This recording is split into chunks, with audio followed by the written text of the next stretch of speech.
Hello Slyfox community. In this video, we are going to see how to design electronic filters in two methods. The first method is to use a software called Filter Solutions to design our required filter. When you open this software, you are faced with such window and it has written filter quick, but we want to use the software in advanced mode. So navigate to advanced and click it. Here you can choose your filter type, for example, Bessel, Butterworth, Chebyshev type 1 and 2, elliptic, and etc. In this video, I'm going to design a Chebyshev type 1 filter. You could also select the filter class, low pass, high pass, band stop, and etc. I want to design a low pass filter, and then in this section we can choose our filter's requirements. For example, passband frequency. This option determines the bandwidth of your filter. I set it to 1 megahertz. Nice. You could also select passband ripples. 1/10 passband ripple in decibel is okay for me. You could also force the order by yourself. If you know the order of your filter, you could choose it here. But if you are designing your filter from scratch, you can pass the decision making to the software by this option which has written here, set order. You need to specify your stop band attenuation. 40 decibel attenuation is standard. And you need to select stop band frequency as well. My passband frequency is 1 megahertz and I want the stop band to be 5 megahertz. Then select set minimum order. As you can see, our filter has been updated. You could also select how you want your filter to be implemented. If you select a lumped components, it designs a passive filter by use of resistors, capacitors, and inductors. If you select active, it designs a filter by use of operational amplifiers. Or you could also select switched-capacitor filter or digital filter, and etc. For now, I wanted to design a passive filter for me. Then you need to select synthesize filter. You can see it has designed a filter for us and its order is 4. So this is a 4th order low pass Chebyshev type 1 filter with the required specifications. This software also shows you the response of your filter. For example, you could see the frequency response of your filter. As you can see, our graph limits are not suitable to show us the complete response of the filter. So we need to modify graph limits. I set the minimum frequency to 1 megahertz and I set the maximum frequency to 10 megahertz. Nice. And I set the maximum time to 10 microseconds. And then I select frequency response. For now, we just want to see the magnitude of our filter. You can see how our filter works. Oops.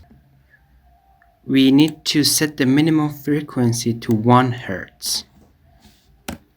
You should also keep in mind that this minimum frequency cannot be 0 and your minimum frequency should be a little bit larger than 0. This is how our filter looks like at the end of the day.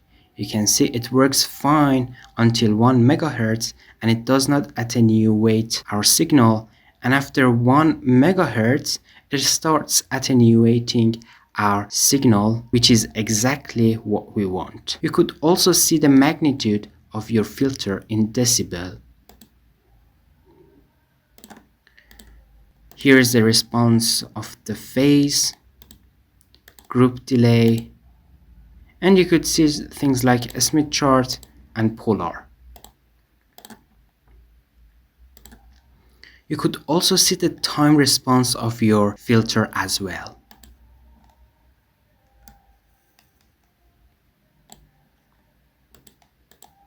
This is the step response, ramp, and impulse. S parameters is also available, S21 and S11. You could also see the transfer function of your filter in S domain. You could also see the pole zero plots of your filter. It is important to know that when we design a Chebyshev type 1 filter, we usually use filters with odd orders. So I set the order to 5. Then I synthesize the filter, and then I see the pole and zero plot. Now, if you want to design your filter by the use of op-amps, you could select this active option.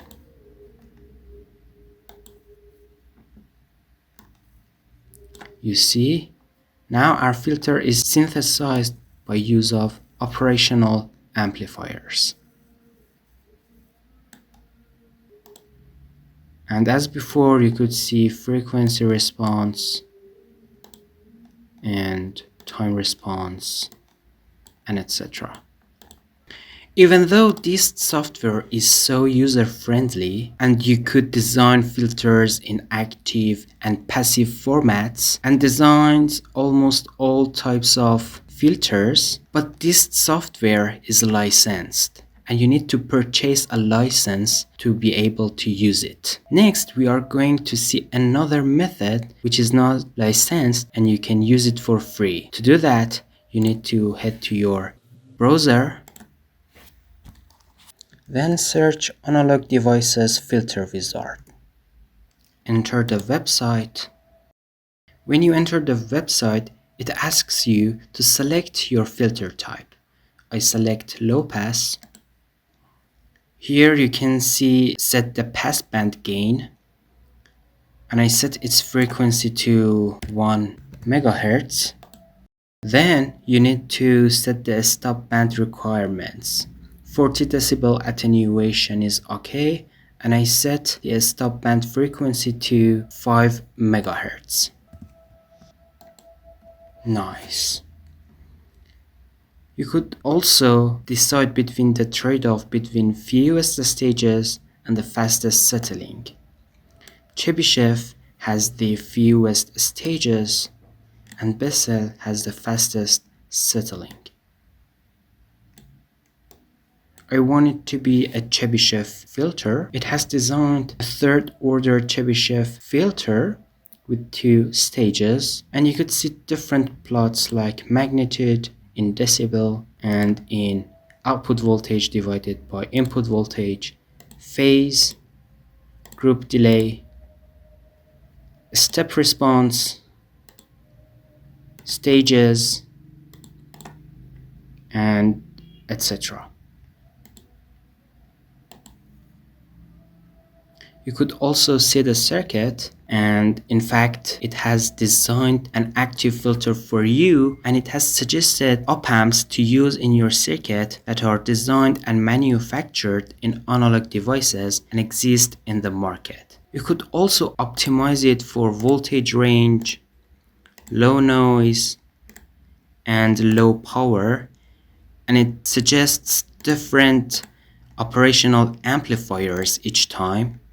And the suggestion of operational amplifiers, in fact, is the advantage of this software. And generally, this online software is completely free and you don't need to purchase any license to use it. But it has some disadvantages. It only suggests operational amplifiers that belong to analog devices, even though the op-amps manufactured by this company are awesome, but you are limited to just this company. And it only offers active filters, and passive filters are not suggested. If this content was useful for you, don't forget to give it a thumbs up and subscribe to our YouTube channel for more electronics content.